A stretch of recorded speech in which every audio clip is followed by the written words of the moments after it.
Yo, yo. What up, man? Can, can you hear me? Yes, sir. Can you hear me? Oh, I can hear you. What's Hey, good? hey, thanks for doing this today. Damn right, bro. All good. Thanks for having me. Yeah, all right. So first I'm just going to roll in the intro, and then we'll just kind of go from there. Let's get it. All right, all right. I'm an open book, man. Let's talk about anything and everything. Let's do it. Let's do it.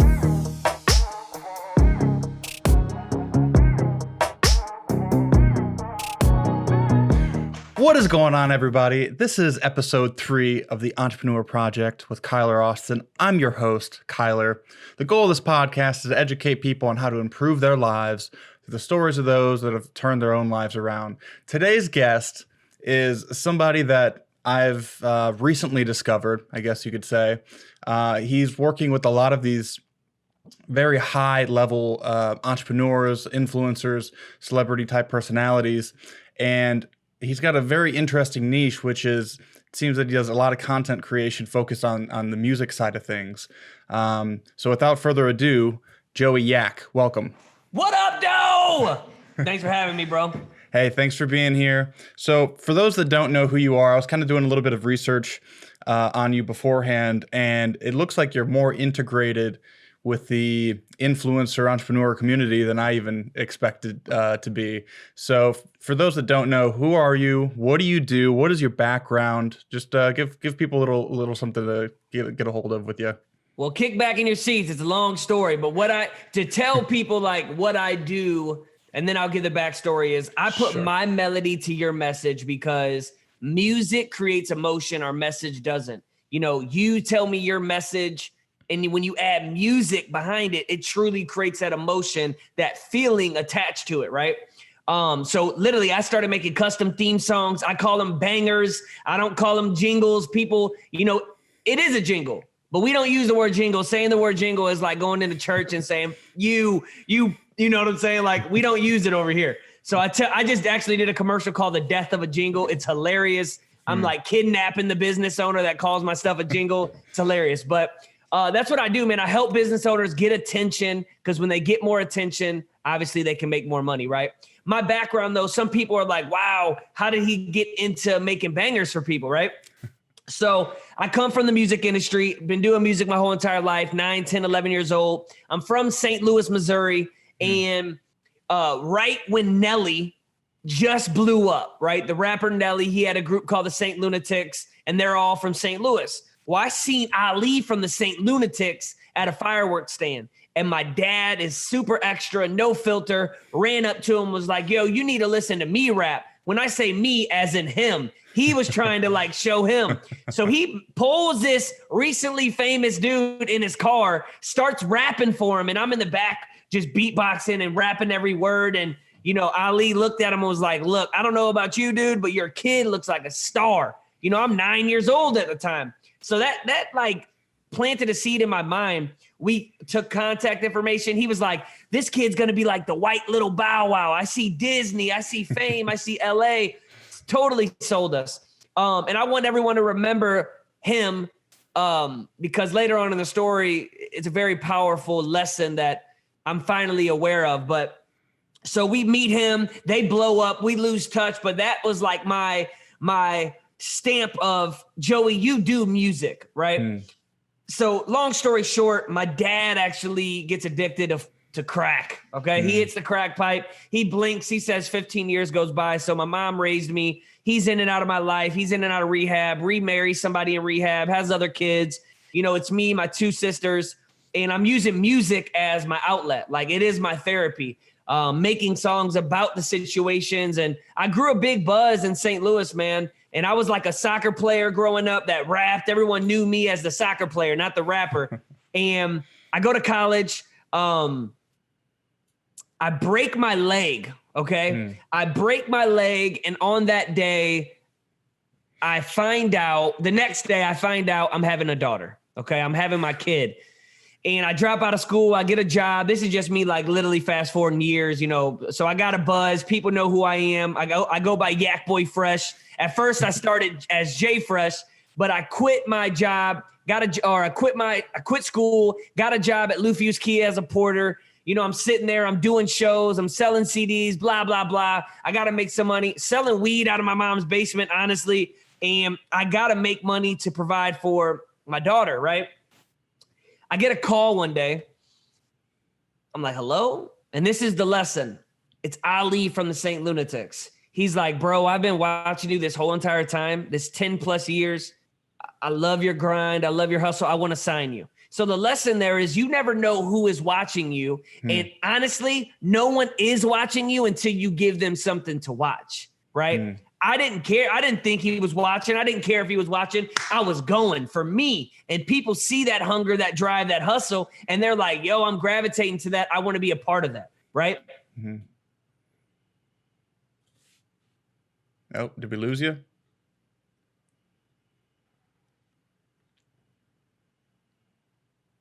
I think we lost you. You still there? Uh-oh. Let's see if and that's what I took that lesson. Oh, I got you back. You're back. I don't know what the hell happened. My bad.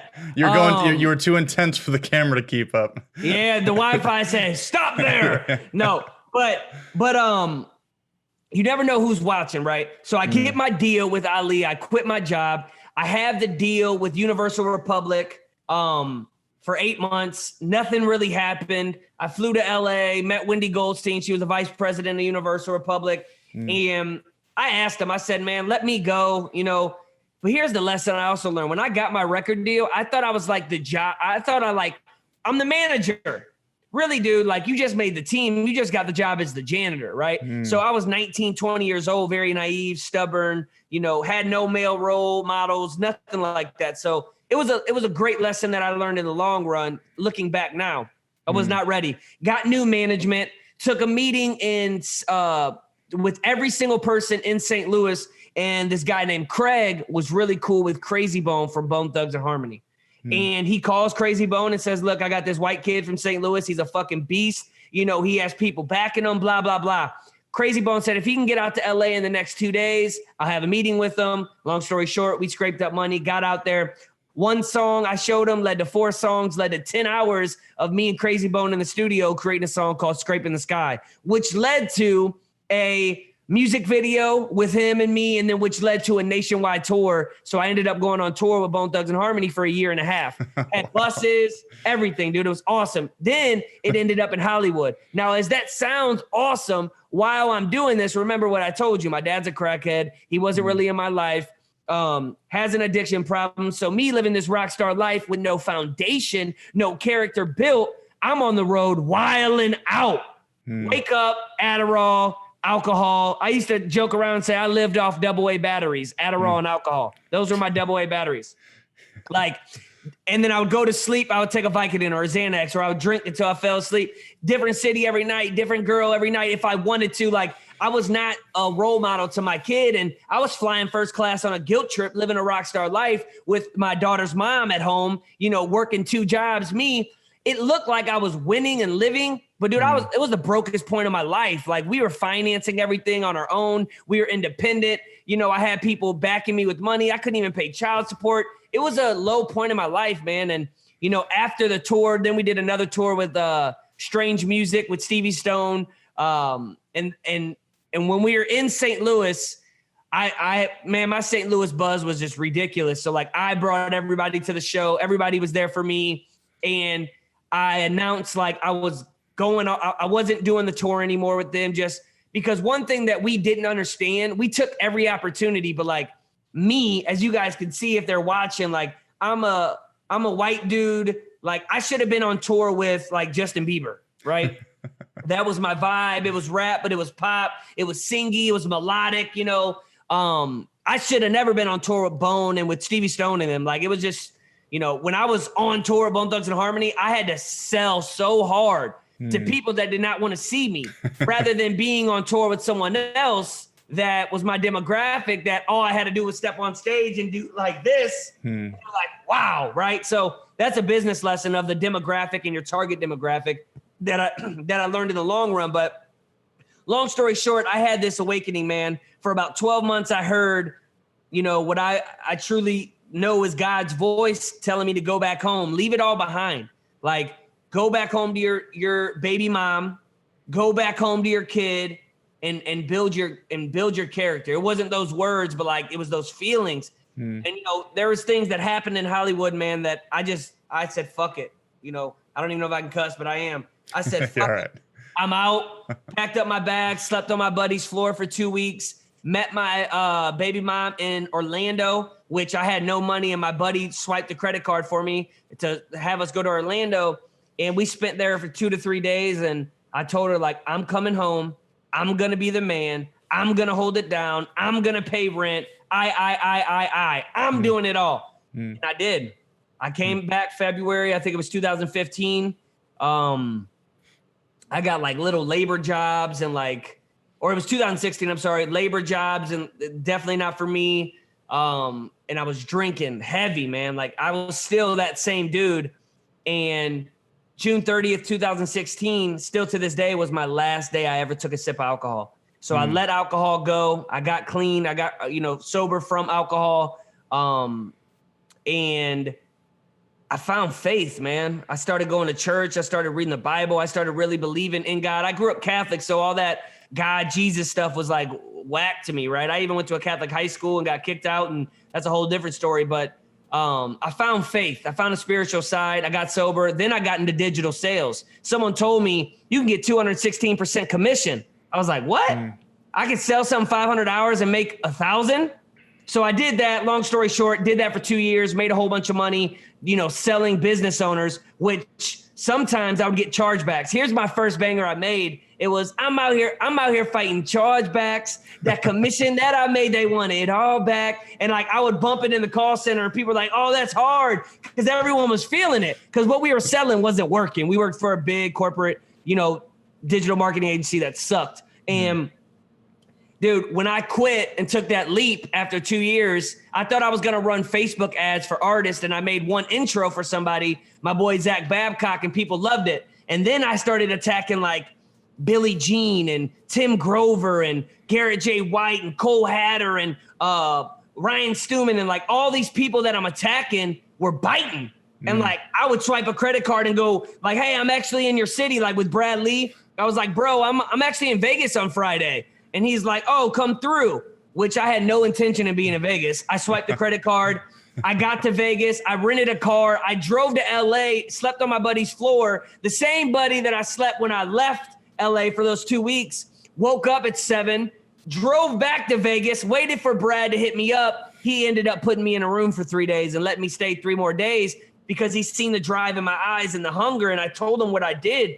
Wow. And, owning where you are and who you are is such a powerful thing. There's a lot of people out here trying to fake the funk and trying to be somebody they're not. When you own who you are and you know who you are, people want to see you win and help you win, right? So if I could take my camera and show you, I started this business in my backyard in an RV. Then I started making a little bit of money in a 2-bed, 1-bath house. Broke as shit. Then I upgraded to a shed. I bought a shed, insulated it, put walls up, a 10 by 12 shed that I called the BB. The BB stands for backyard business. I would do little videos like, what up, y'all? I'm in the BB backyard business. This is where I make my bangers, all energy high. And then I started going and going, and now I'm in a 4-bed, 3-bath house. I transported the BB. It's in my backyard right now just because that's like my Hall of Fame piece. I spent like $1,000 to get it here. But that's where I'm at, man. Like, I'm making bangers for people, these high level, just did one with like Dan Henry. I'm in the talks with Jesse Itzler for doing something with Spanx right now. Like, I just attack people. I don't ask for permission. I just do the damn thing. And now it even took my content. Like, I have a full-time videographer that does all the content for me, but also for my clients where, it's bigger than music now. Like, we're making like little mini movie series, and I can get on camera and do whatever, where people are hiring me now to be the spokesperson for their brand. So I can just do everything in-house rather than them flying here or me flying there. Like, it's just going, man. So I got a full-blown media team now where when it comes to music or content creation, you want edutainment, you want to get attention, let's get it. Man. A lot to unpack there. I don't even know where to begin. I'm sorry. I don't even know where to begin. So you had you didn't really have a good foundation growing up. No. With the father situation. You know, my parents got divorced when I was really young, and I didn't really have a role model in that way either. And so I was really lost. Actually, I'm originally from Chicago, and you know, I was in the drug trade for a while, funding my business ideas, and it kind of a similar situation where I realized this isn't going to pan out well for me, and I should try to convert this to an actual business, because that's what I always talk about, you know. So kind of let your actions map out to what you're talking about.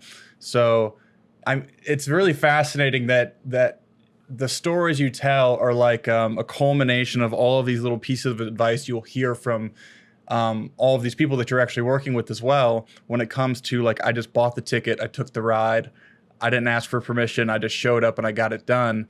You know, I moved out, I left my hometown in Chicago in my early 20s, went out to Arizona to kind of get away from that negative environment, and got into real estate marketing there.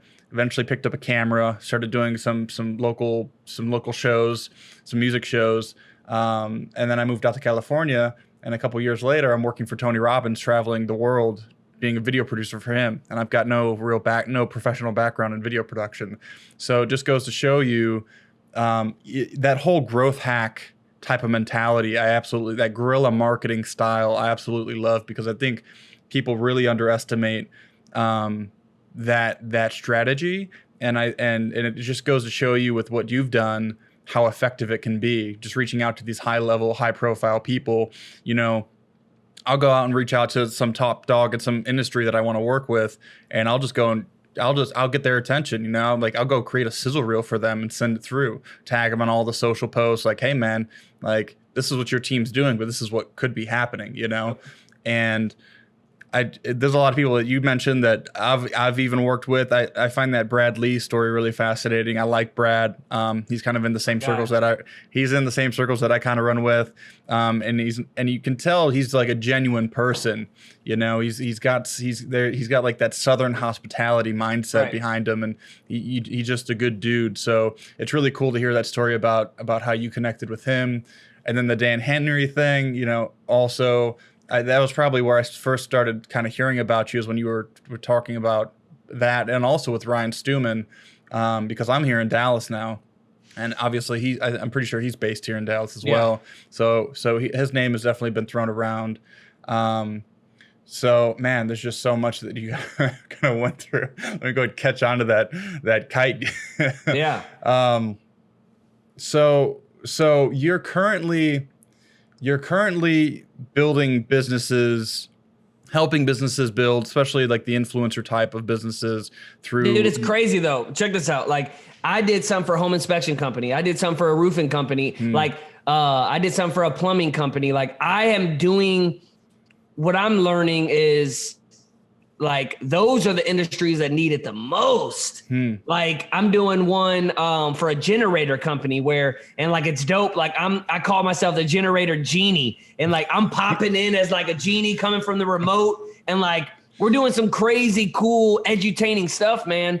And I think I'm just over here trying to provide the energy, provide the content for these companies, man. Influencers, like I have people on retainer that we do content for on a monthly basis, and that's cool. But I'm really over here trying to get people to help people just get attention, man. That's what I'm on.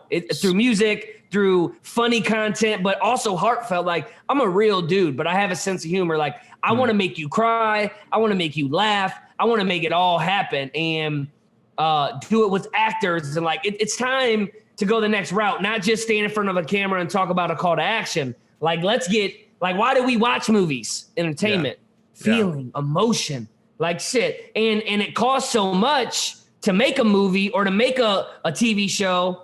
Why can't I be the middle ground person and create mini movie series for, just wait till you see Ryan Stewman thing. Like I'm shooting somebody, like it's awesome. It's awesome. You know, like, and it's real. Let's talk about that. So so there's two parts here. One is like, it sounds like it's very, not necessarily heavy in the construction space, but a lot of these kind of mom and pop shops, like, you know, the AC businesses, the generator businesses, these home improvement businesses. So being here in Dallas, there's business is booming out here. The housing market is on fire right now. I'm sure, as you know, being so close to the industry. Yeah.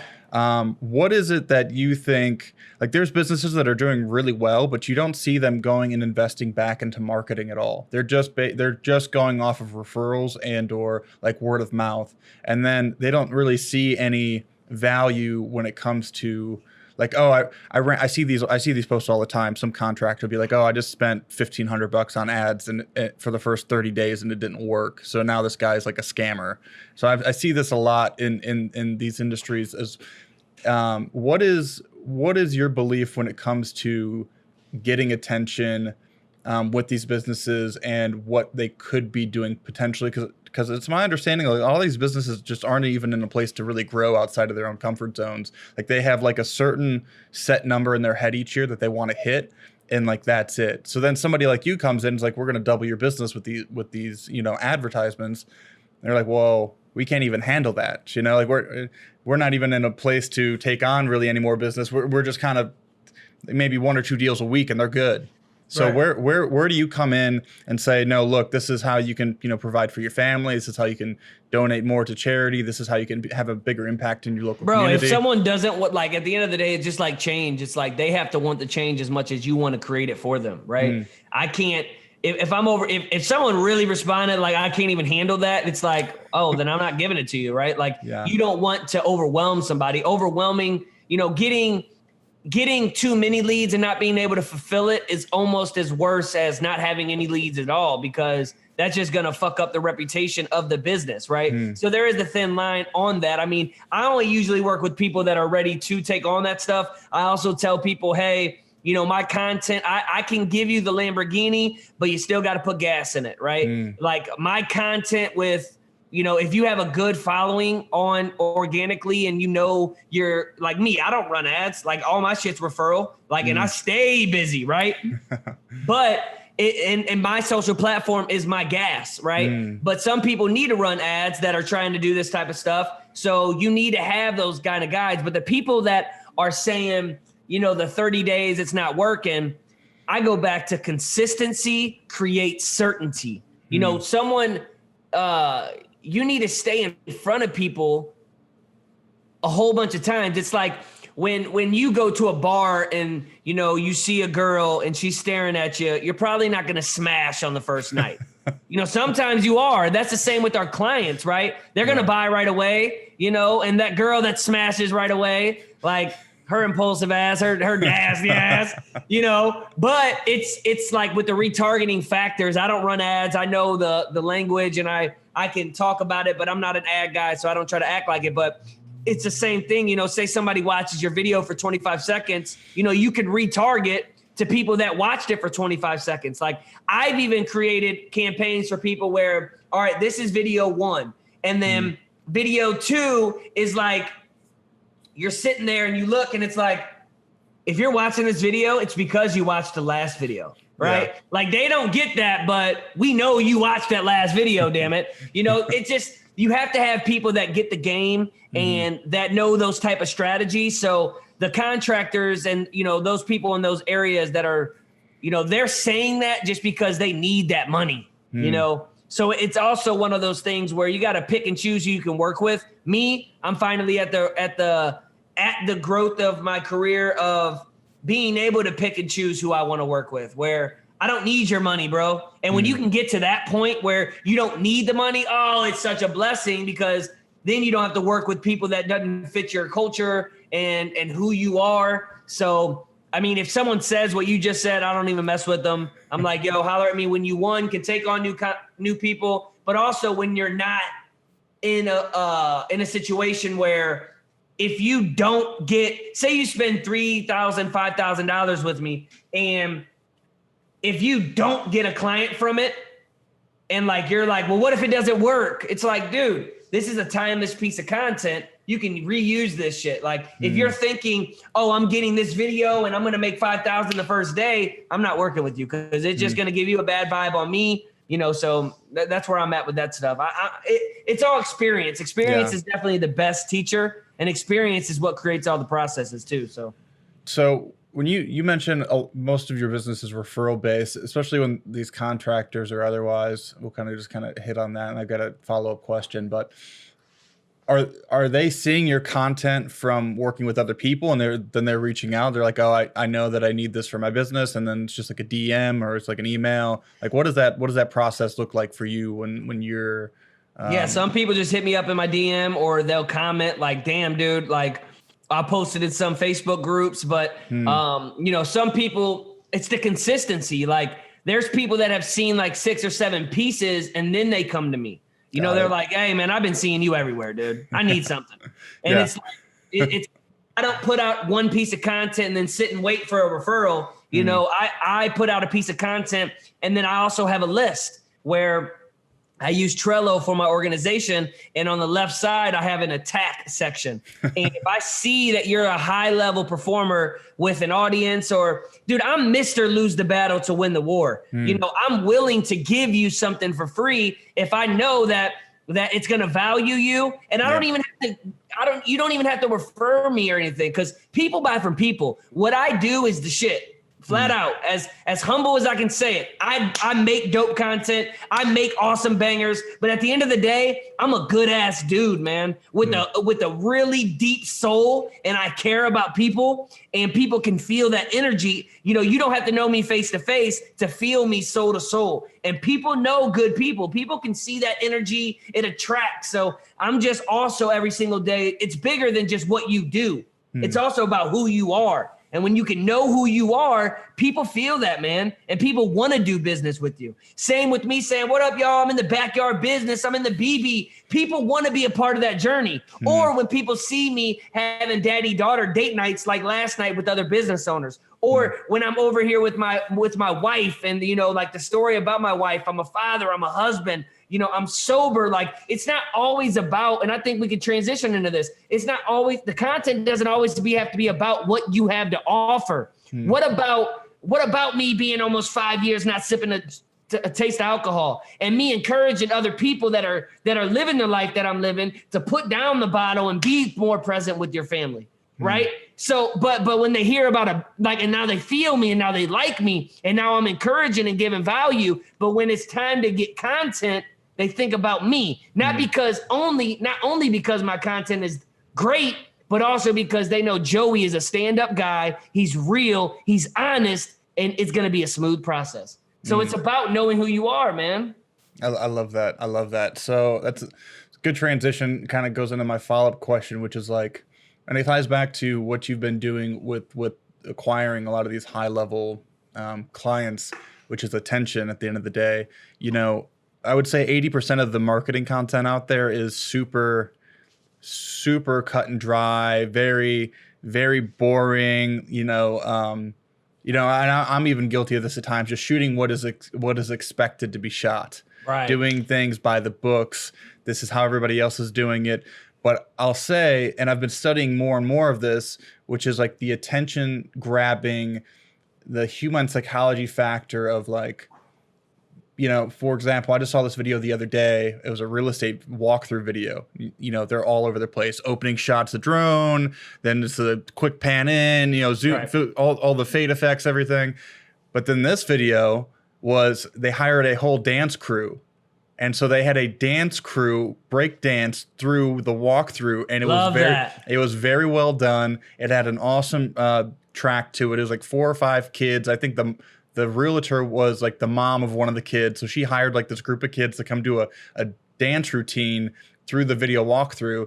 And I will say out of the hundreds, if not thousands of video walkthroughs that I've watched in my time, like that one, I'm not going to ever forget. Even if we're talking about it. If we're never, yeah, exactly. And if we're not, and I'm never probably going to end up doing business with that person. I think they're both based on the West Coast or the East Coast. But at the end of the day, like they went and stepped outside of the box creatively and did something different that now everybody that video I saw because it got shared into a local videography group. They were like, right. Check this out. This isn't typical of what you see. I'm sure you've seen that viral video recently of like the bowling alley with like the drone going through. Yeah, I did. So crazy. That's crazy. Everybody's talking about it, trying to break down how this guy, and he's like, oh, he did like 11 takes, he crashed a bunch of drones. Like, But he went out and did something that wasn't expected, and it showed a bowling alley, and it made it's so interesting with the audio design and the various conversations. They're sitting at the pub and all this other stuff. So when it comes to what you're doing, and which I find fascinating, I think why you grabbed my attention in the first place was like, you're not doing what everybody else is doing. You're making bangers for businesses at the end of the day, and being a spokesperson on top of that. And so it looks like you're branding yourself as like this banger making spokesperson for any business that needs it, that may not want to necessarily get in front of the camera themselves. You'll say, hey, let me go ahead and produce the music. Let me produce the video. Hell, I'll even be the actor in the video. And then you've got no way to counter that because you're just handling all of the video production in that regard. I'm partnering up now with all the St. Louis actors. So it's like, and what I also learned is, these big companies that these actors are acting for in St. Louis, it's not like LA and stuff. Everyone's getting net 30 to net 60 and net 90, and they're waiting for a paycheck and they're broke, man. And me, I pay same day. I pay daily rates that these big companies are paying, and I'm just creating this culture, man. They're so thankful. They're so thankful for it, But yeah, dude, like, and if I'm not a good fit for them, it's not about me. The moment that coming from the music world, everybody wants to be the star, and the moment that I stopped making it about me is when I started making real money, when I started making it about everybody else. And it's still about me. That's what's awesome. It's like, I'm still doing me and getting to do what I love and making a profit from my passion, which is being creative. And, I have a million things in my mind at once, always, that I want to create. And if I'm not a good fit for that company as far as being on camera, basically that's what I was getting at, is I got a shit ton of actors, man, that can do that for them. That's awesome. That's awesome. So you're building a culture in St. Louis. You've already got this music backing. You've already built a following from that. Now you're integrating with all the influencers. You're helping the local mom and pop shops. When I tried to place a finger on you, and like my initial thought was like, I don't think it didn't feel like or look like, perception is reality. It didn't feel or look like you were based in, say, St. Louis. Right. It's kind of like middle of the country. You've got the East Coast, you've got the West Coast, where most of these creators are based, or even like Vegas, like Brad is. But you're so good at networking and getting integrated with all these various people that like you said, you're just all over the place. And to go back to the original point early on with the music career and how you were getting signed and all of that, that was exactly how I got started. Was, there was a book at the time. This is back in like early 2014, 2015. So kind of around the same time. This guy named Grant Cardone dropped a book called The 10X Rule. Great and book. It completely like blew my mind in terms of what you're actually capable of. And I think I had the audio version. I didn't have the actual book. I'll read, but I also I'd much rather prefer hearing the author. Dude, now what I do is read the book while listening to the author read the book. Just saturate the brain. So I heard that back in like 2014, 2015. And then that sparks like rocket fuel underneath me. I went from not really knowing what I wanted to do to just doing so much in such a short amount of time that everybody knew about me. When I was in Arizona doing real estate marketing, all of the agents knew about me. I was getting attention in Phoenix, which I didn't even live in Phoenix, but I was working for people in Phoenix. Then I made my way out to the West Coast. I still had that same mentality where I was just grind. I had 100 various productions under my belt before I even worked for Tony. And part of the reasoning behind that was because, when they're interviewing me, they're like, we just see your name everywhere, dude. Like, what? Like, who are you? What do you do? How are you getting so much done? I was like, I just don't wait for somebody to give me clearance on doing something. I just go and I want to go shoot a video, a food recipe. Like, I'll go do it. I want to go to a car dealership. A cool little side story.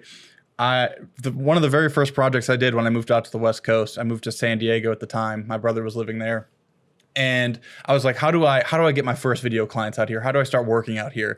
And I knew that there was wealthy people on the West Coast, or at least that was my perception. Right. So I went to Craigslist, and I was just curious. I used Craigslist for a lot of my business up until that point, from like various jobs to like posting stuff, et cetera, et cetera. And so I went to Craigslist and I went to the car section, and then I went to the most expensive cars being sold on Craigslist. And there was like old school Lamborghinis, Diablo VTs, freaking, all these just crazy, crazy looking cars, all in like, $250,000, $500,000, or, just very expensive exotic cars. And I noticed they all had the same background. I was like, oh, this is one guy. This is like one guy posting all these photos. Let me go ahead and reach out to him. So I reach out to this guy. He's a car collector in San Diego, and I ended up getting to know him a little bit. Italian guy, he's got a nice family, and he had a car coming in, and it was from the movie Rain Man with Tom Cruise and Dustin Hoffman, if you've seen that. Yeah. And it's like this super sick 1949 Buick Roadmaster, I think it's called. And he goes, I've got this car coming in. If you're interested, love to do a video with you. So I go out to this guy's like, it was one of his garages based in San Diego. He's got all these like hot spots across the city, just like these underground bunkers essentially with like exotic cars. It's insane. So I pull up to this like dirt road, and he pulls out this freaking beast of a car. I end up riding shotgun, where Tom Cruise and Dustin Hoffman were sitting in the movie, drive down to the harbor in San Diego, overlooking the ocean, and I'm shooting a video for this guy where this car was literally in this movie, just based off of like that guerrilla marketing tactic of like, where are people not going to acquire the attention, and how can I be useful for the people that are trying to do more business? And so when it comes to just like marketing and getting attention in general, I think there's a lot of people that undervalue. Everybody's just trying to do everything by the books. It's like, oh, I need to. What you just did though is awesome, man. I gotta salute you for that. It's like you took the action.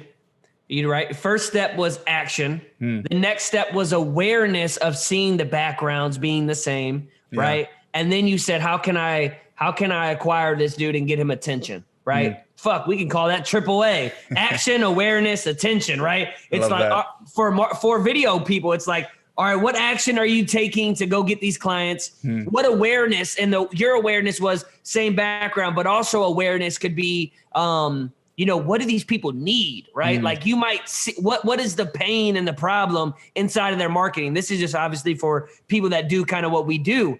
And then it's like, how do you go get them? How do you get them attention? And that's obviously creating the product. Man, there's just so much to that. And like, there's no, it's no secret why we both are where we are. We are by any means action takers, but also the word you're saying, perspective. Like, I grew up very like in a scarcity mindset. And I don't know if you know Garrett J. White is, he's Wake Up Warrior. That's his company. But in 2019, I actually became an entrepreneur with them. I left that out of the story, but I full time was with Garrett as an entrepreneur because I was, in 2018, being an entrepreneur, self-employed, like it was overwhelming. So I was like, all right, what's the next step? I could just go under somebody that's got their shit together and learn from them hands-on, a millionaire and get paid well while I do that. So I did that. And to 2020, I left and I've been doing me the whole time. But it's what can you like, what value can you provide these people, right? But it's also like you said, man, by the book. It's like you just can't do shit by the damn book. You gotta go outside I tell people, I step outside of the box before I'm in one at my funeral. Period. Love that. Period.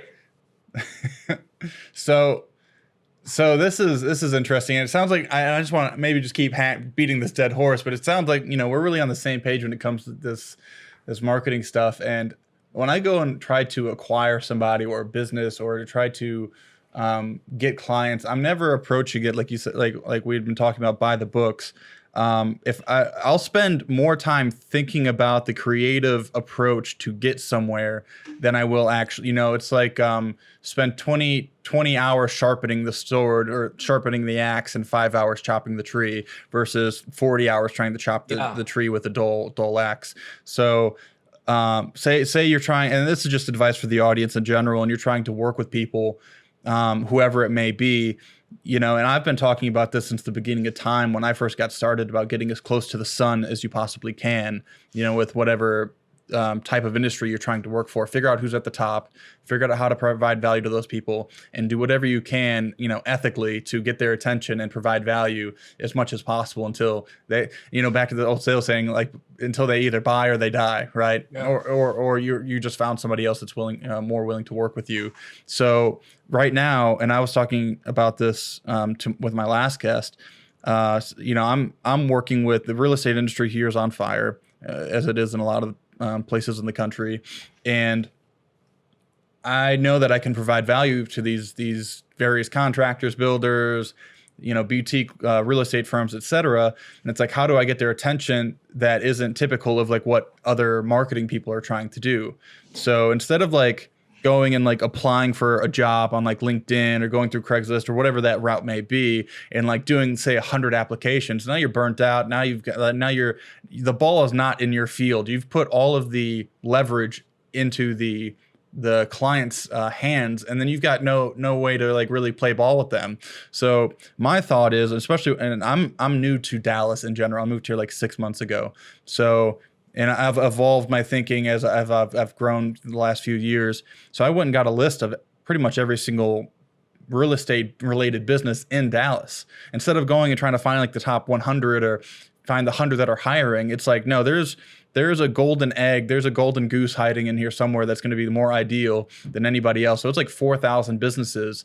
So you take the numbers, it's a numbers game, right, at the end of the day. So instead of going and trying to reach out to say 100 businesses to acquire clients, and I think a lot of people make this mistake where they'll dial 100 numbers, they'll send 100 emails, they'll make 100 cold calls, whatever it is, and then they're burnt out and they've got no real response from anybody. It's like, why don't you just 10x whatever number that is that you think is going to get you results and really go balls to the wall? Because at the end of the day, you've got all this time, especially if you're younger. Why not try to make a bigger impact in a shorter amount of time? Whether that's bringing on and delegating some of the work around you or just having all the energy and mindset to do so. So I went and got a list of these 4,000 businesses, and I've just been hammering away social media, email, cold calls, reaching out on their websites. Like, it's at the end of the day, I think people really undervalue taking a different approach, carving your own path in this life. So I guess that kind of goes into my next question.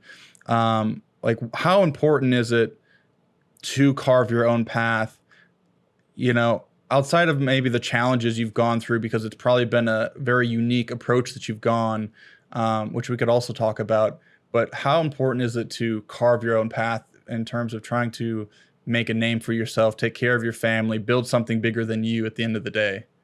Dude, it's very important, but like what you were just saying is the momentum, okay? Like momentum creates money, and momentum creates magical moments, because it's, you'll get to a point where this is for like what you were saying, for people that aren't doing nothing, that are younger and like do momentum, just be active and start doing shit. Like, and what's cool also is, once you start doing it, you have these people, even if they don't buy, you have these pieces of content to present to people saying, I've done this, I've done this, I've done this. Like, I just did something for Bang Energy. They didn't ask me to do it, but I did it.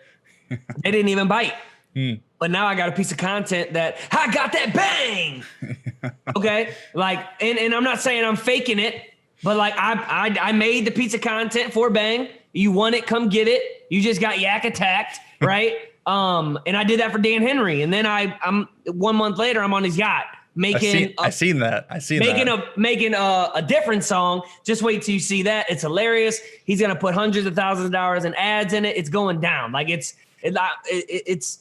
really like, I think that piece of content right there is gonna skyrocket to what I'm even doing. But what you were saying, creating your own path, I think it's even bigger than like the work, man. Like, it's the personal development. Like, if you're somebody right now trying to find what you do, what you want to do, or how to do it, like, honestly, you need to get obsessed with self-development and self-improvement on yourself and perspective and reading books. And, I don't know your background spiritually, but like 1 Corinthians 15:33 is bad companies corrupt good character. And that's not just the people you hang around, but also the music you listen to, the TV you watch. So it's like, what are you letting come inside of your mind, right? You need to know who you are, period. Like, and you also sometimes need to know who you are not.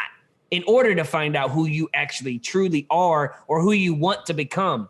You know, like I realized that I thought I was, and also had that open mind. Like music, I've always done music. I thought I was going to be this little Justin Bieber dude, but look at me, I'm making bangers while being a good.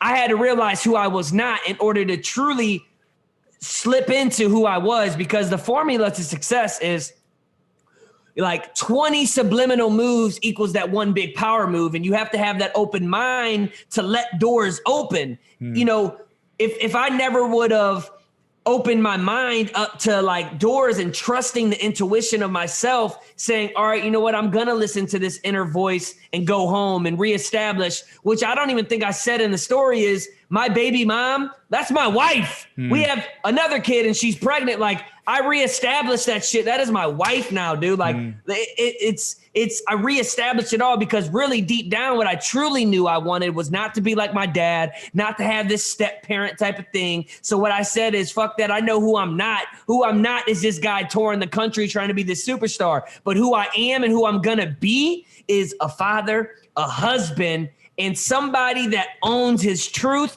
and that will make money making music. I don't know how, but you damn right I'm going to do it. And I'm doing it because I opened my mind and I looked at these little doors, right? So have that open mindset, get literally obsessed with self-development, because literally June 30th, 2016 is when I really stopped drinking. I found faith. But when I got into that sales job, I also heard about Grant Cardone and then Gary V's and the Tim Grovers. And I'm like, yo, I'm one of these people, man. I just have the wrong mentality, because, you know, and another thing is like the shit that you say is cheesy, corny, cliche is the stuff that truly built my confidence and my certainty. So I tell people, if you think something cheesy or corny or cliche, give it to me, because I used to think the same thing, but it's the reason why I'm so confident, why I'm so certain, and why I'm so consistent, because the shit works, man. Let's talk about that a little bit. We're almost here at time, but I think it would be good to kind of dive into this environment, you know, psychological, physiological. You know, growing up in Chicago, I was surrounded by people in the music industry, but most of them were also heavy into drugs. And it was like music to fund the drug lifestyle. At the end of the day, it was what, and I know all about it. These people were mad talented. I mean, they were creating ridiculous music. They were building a following, but then they just kept throwing it away because they wouldn't realize like there's a business behind this, and there's growth behind this. If you actually, like, your favorite artists are maybe rapping about this or that, but at the end of the day, they're not doing this or that. They're building a business. They've got a manager. Bro, the reason why the music is it, you know, a lot of people, and I'm sorry to interrupt, but I have to say this just because music industry. So back in the day before social media, they had A&Rs, right? So A&Rs are scouts, reps, you know, talent. They're looking for talent and they sign you based on what they see and hear. Now, social media is the A&R. There's not real A&Rs at these. There are, but the A&R now, they just look at the numbers, the views, which some of the music quality people think went down because the best, biggest artists aren't the most talented. They're the best marketers, period. So me, I have a concept that I really want to do. It's just I never took action, called, you know, in my hat, it says Joey YAK, the studio, or this ain't the one, but Joey YAK, the studio CEO. That's what I go by. I'm a studio CEO. I'm in my studio with my microphone. I'm my own CEO. I'm my own boss. And I want to teach other artists how to make money making music and to profit from their passion. But I always stop before I dive deep in, because I also know I really am going to have to retrain their minds. Like, you're not an artist, bro. You are a business owner. You are a marketer. And if you think you're a rapper or a singer and a songwriter, we ain't going to vibe. Because until you change that mindset, you're not going to, you just care about what song you're making. And obviously that's okay for some people if you have a team. But me, you know, I'm a one-man band. I have teammates under me, but that's all I wanted to say right there. So that's We're actually business owners. That's great because and marketers, business owners, marketers. And that's, you know what, that's what separates you and I from the other videographers and editors, and that's why some of my content, I still have to like pick out the nuggets, because we think like a business owner. We hear what business owners hear, and these other editors and videographers that just geek out over, Adobe Premiere and what camera lens, they don't hear what we hear. They don't hear those nuggets. You know what I'm saying? So that's actually a big, like other editors and videographers and music producers, all that stuff that are listening to this, that's why it was so important for me to sell to business owners for 2 years, because I started to develop the language that they spoke about: pipeline, revenue, CRMs, like just simple stuff that we all have a language, and editors and videographers, like the typical, they don't know none about that. They don't, because they're not a business owner. So this is great, because I'll start with saying this. There's a lot of artists out there that are broke because they don't understand business. And so to tie it into what you and I are doing, I was actually working on a startup this past year. Sadly, COVID hit and it kind of shut things down. But I was working on a startup. It was essentially an app. It was a website, but it was also going to be created into an app where what ended up happening for me on the West Coast is I started building a reputation for myself. And then I had more business coming in than I could handle on my own. I was doing all my own shoots, all my own editing. I would start to kind of delegate and outsource some of it. But over time, living in San Diego, it just blew up. And then so now I've got like this consistent cash flow coming in. I was like, all right, let me go ahead test my mettle in Los Angeles. I didn't want to go there right away because I thought that was the biggest mistake a lot of people made, was they didn't earn their keep first and foremost, and thought just going out to LA is like the end all be all, and like, oh, somebody's just going to discover me or find me or whatever it is. I was like, let me just figure it out first and say like their little brother town of San Diego. And then if that goes well, then I've earned my way to go up to LA, and now I'm playing with the big dogs. So then I go up to LA, I've got all my business going in San Diego. And the reason that was working so well is because all of these creatives, these videographers, these photographers, they're way better than I was. Even now, there's way more talented people than I say the same thing about me. Than I'll ever be. I'm not the talented artist. I'm not the most talented editor. Like, I'll never touch a camera. But exactly what you're about to say, I guarantee you. Keep going. Yeah. So it's like, so I'm not the greatest artist by any means, but I understand the business side of it. So I will take your sales all day long because I understand the outcomes for the businesses where you just want to create good artwork. So I'm that middleman when it comes to, okay, there's a business that needs more lead generation or more revenue, whatever it may be. And there's all these artists sitting on the sidelines that are broke. And I'm like, let me try to connect the dots here. Unemployed, really good at what they do, don't know how to sell their services. Business owners have money, don't know how to continue to grow their business, and don't know how to vet qualified candidates to get good videographers or good talent to work for them. Like, even for me, it's a challenge sometimes to find good people because I speak their language. I understand the industries on both ends. It's like I can navigate those waters really well. So I find it very fascinating when you talk about trying to raise the tide with all of these music artists. And my thought on it is this: it's like, how many artists, how many rappers, especially because I knew a ton of them growing up. Growing up in Chirac, Chicago rap, like Chief Keef, all the gangbanging music, drill music, all of that. How many of those? And this is why I find you so fascinating, because you got out of that pool, jumped into the ocean, and said, I'm going to actually provide value with my music, even if it's not directly in the music industry. So I think, you're already well on your way, and I'm sure you don't even need to hear this anymore. But I definitely don't think you're slowing down anytime soon. And I really love what you have going on. And I do think that you're going to be bigger than a lot of these people ever imagined, because you're just doing something different. At the end of the day, you're creating you're versus all the saturated market of all of these music producers, all these rappers that are trying to compete with one another. You're like, let me just go and get into the business side. Yep. And there's not that many. I can't think of anybody really off the top of my head that is doing what you're doing. So when you talk about training these rappers, like the opportunity, if there's people listening out there that are in the music or otherwise, like trying to go and get a Grammy versus going and helping 100 or 1,000 businesses, it's like one is for clout, right? One is for clout, and the other one's actually like, who are you really at the end of the day? And are you being honest with yourself? Because at the end of the day, typically, if you're really being honest with yourself, you want to be doing well, and possibly, you know, wealth is at the end of that equation. Wealth helps, you know, this is family wealth. This is having a nice family. This is cash wealth, where you're having, you know, just resources available to do what you want to do on your own time and not having to work for other people all the time.